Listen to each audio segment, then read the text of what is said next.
In the wake of the Charleston shootings, before the bodies were even cold, keyboard commandos were out in force attempting to surf their politics on waves of outrage that would inevitably follow. Unfortunately, this opportunism has been rampant on all sides of the political spectrum. Many from the left immediately framed this tragedy as an extension of the Ferguson and Baltimore incidents. Some even pointed to the fact that Dylan Roof was taken alive and not shot in cold blood, framing it as if it was an injustice. Does that mean you're okay with police brutality as long as it's used on suspects that you dislike?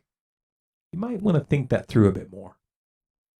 Many drew attention to the way the killer was described in the media. They claimed that he was not being referred to as a thug or a terrorist simply because he was white. Others used the event as a platform for a renewed gun control push. Those from the political right quickly took the defensive and applied the standard pro-Second Amendment memes and catchphrases. They drew attention to the killer's history of drug abuse, in particular his use of Suboxone, and they compared the event with another attempted mass shooting in a church which had been prevented by a citizen with a concealed carry permit. Many from the right also accused the left of race baiting. Trouble is, they often mixed in their own race bait in the process. Here's an example from InfoWars. So long as the debate continues to be centered around hating on and shaming people for their skin color, resentment on both sides will continue to boil over. Department of Justice statistics show that between 1980 and 2008, blacks committed 52% of homicides compared to 45% of homicides committed by whites. There's clearly a problem of violent criminality within the black community, but hardly anyone is talking about it. Despite being outnumbered by whites 5-1, blacks commit 8 times more crimes against whites than vice versa, according to FBI statistics. A black male is 40 times more likely to assault a white person than the reverse. Hey, look, a fire. Let's throw gasoline on it. How do you even respond to a train wreck like this? The killer confessed, and his manifesto was discovered online.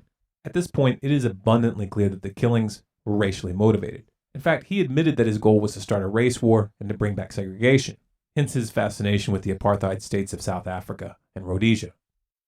Now, killing people in an attempt to start a war means that the crime was politically motivated. So, by definition, it was an act of terrorism. It was also a hate crime. At this point, the official investigation is treating it as such. Listen, those who are attempting to pick fights over the way the killer is or isn't being labeled are missing the point. Those of you who are quoting racially charged crime statistics are missing the point.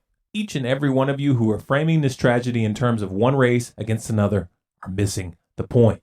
This mass murdering idiot was on a mission to divide the population, to destroy what little trust remains, and to sow the seeds of racial conflict. Those who are politicizing this event are playing right into this. You're giving him exactly what he wanted. Please stop. The social fabric of the United States is ripping itself apart at the seams, and you people are arguing over the threads, and you're pulling on those threads. Racial finger-pointing isn't going to help. Peddling politics at funerals isn't going to help. Looking for a way to even the score by targeting people who had nothing to do with this event isn't going to help. The response by the families who were directly affected by this tragedy put all of you to shame. I just want everybody to know, to you, I forgive you. You took something very precious away from me.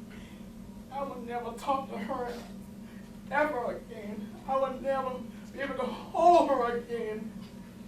But I forgive you. And have mercy on your soul. You hurt me. You hurt a lot of people. But God forgive you. And I forgive you. If this message resonates with you, spread it. If you want more, subscribe to StormCloudsGathering on YouTube or follow us on Facebook, Twitter, and Google+. If you have a topic request, post it in the comments. And for the full transcript and sources, visit our website at stormcloudsgathering.com.